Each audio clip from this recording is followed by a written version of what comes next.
तेलंगाना हुकूमत बंद catchment area के लोगों के साथ खड़ी रहेगी। कांग्रेस के वजीर श्रीधर बाबू का बयान। राजेंद्र नगर हल्के के बल्लागुड़ा जागीर म्यूनिसिपल कॉरपोरेशन ने तकरीबन 30 करोड़ रुपये के मुख्तलिफ तरक्याती प्रोजेक्टों का आगाज़ किया है। बशमूल हिमायत सागर में एक वाटर ट्रीटमेंट प्लांट और बल्लागुड़ा जागीर म्यूनिसिपल कॉरपोरेशन की इमारत जिसकी मालियत तकरीबन 12 करोड़ रुपये है। किस्मतपुर गांव में हुए इस प्रोग्राम में स्पीकर गद्दाम प्रसाद, वजीर श्रीधर बाबू, गवर्नमेंट चीफ और हब महेंद्र रेड्डी, राजेंद्र नगर एमएलए टी प्रकाश गौड़ ने मुश्तरका तौर पर इस प्रोग्राम का आगाज़ किया। Collector Narayana Reddy, municipal commissioner Sharath Chandra, साबिक मेयर, साबिक कॉरपोरेटर और कई कायदीन ने इस प्रोग्राम में शिरकत की। आइए देखते हैं इस खुसूस में वहाँ के चंद मनाजिर। चैनल को लाइक करें, शेयर करें और फॉलो ज़रूर कर लें। రాజేంద్ర నగర్ కాన్స్టిట్యూన్సీలో బల్లెగూడ కార్పొరేషన్లో పెద్ద ఎత్తున దానికి పెద్దలు శ్రీధరబాబు గారు, పెద్దలు మన అన్న ప్రసాద్ స్పీకర్ గారు, మహేంద్రన్న గారు, కలెక్టర్ గారు, జ్ఞానేశ్వర్ గారు అందరూ కూడా రావడం జరిగింది. ముఖ్యంగా ఈ 5 ఏళ్లలో ఎంతో మంచి డెవలప్ చేసుకున్నాం.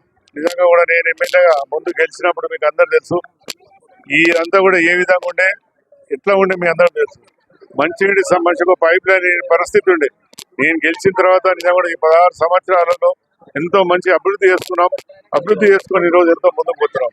ఇలా మున్సిపల్ ఆఫీసులు ఇదే కాదు, కాన్స్టిట్యూన్సీ అంతా కూడా 5 మున్సిపాలిటీ ఆఫీసులలో మంచి మున్సిపాలిటీ ఆఫీస్ కట్టుకున్నాం.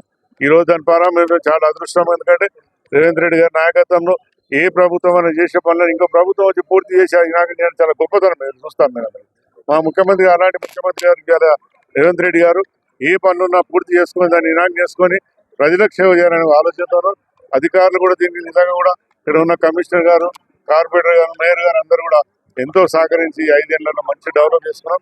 ఇంకా రాబోయే రోజులలో కూడా మా ప్రసాద్ అన్న, శ్రీధరబాబు, మహేంద్ర నాయకత్వంలో మేమందరూ కూడా పనిచేసి ఇంకా డెవలప్ చేసే బాధ్యత తీసుకున్నాం. సమస్యలు చాలా ఉంటాయి, ఎంత చేసినా సరిపోవు. కానీ ఈ సమస్యలను కూడా తీర్చాలని రేవంత్ రెడ్డి గారు యువకుడు ఒక మంచి రాష్ట్రానికి ముఖ్యమంత్రి అయినాడు. చేస్తున్న ఆశతో మేము ప్రజలు కూడా నమ్మేసినారు. మేమందరూ కూడా ముఖ్యమంత్రి గారు తీసుకుపోయి దృష్టి తీసుకుని అన్ని డెవలప్ చేసే బాధ్యత తీసుకున్నాం. ప్రారంభోత్సవ శుభాకాంక్షలు చెప్పండి. నూతనంగా మున్సిపల్ కార్పొరేషన్ కార్యాలయాన్ని ప్రారంభోత్సవం చేసుకోవటం, ప్రజలకు అందుబాటులో ఈ కార్యాలయానికి సంబంధించిన కార్యక్రమాలు నిర్వహించాలని ప్రారంభోత్సవం చేసుకొని మా స్పీకర్ గారు ప్రసాద్ గారి ఆధ్వర్యంలో మరి ప్రారంభోత్సవం చేసుకోవడం చాలా సంతోషం. ఈ ప్రాంత వాసులు అందరూ కూడా బండ్లగూడకు సంబంధించిన ప్రాంత వాసులు వారికి సంబంధించిన సమస్యల పరిష్కారం గురించి, అదేవిధంగా నిత్యం అధికారపరంగా పనులు నిర్వహించే అధికారులకు కానీ ఒక మంచి కార్యాలయం ఏర్పాటు చేసుకొని మా ప్రభుత్వం ముందుకు వెళ్తా ఉన్న తరుణంలో అందరికీ కూడా శుభాకాంక్షలు. సార్ ఓకే, రంగారెడ్డి జిల్లా ఇన్ఛార్జి మంత్రిగా మూసీ నిర్వాసితులకు మీరు ఎలాంటి భరోసా ఇస్తున్నారు? మూసీ నది నిర్వాసితులకు కానీ, మూసీ నది ప్రాంతంలో ఉన్న మా మిత్రులకు కానీ అందరికీ కూడా అభయం ఇస్తా ఉన్నాం. మరి నిరుపేదకు ఎక్కడ ఇబ్బంది జరగదు, అన్ని తీర్ల వారికి న్యాయం చేసే కార్యక్రమం చేస్తాం. వారు ఏ విధంగా ఇబ్బంది పడకుండా ఉండే ప్రయత్నాలు కూడా చేయడం.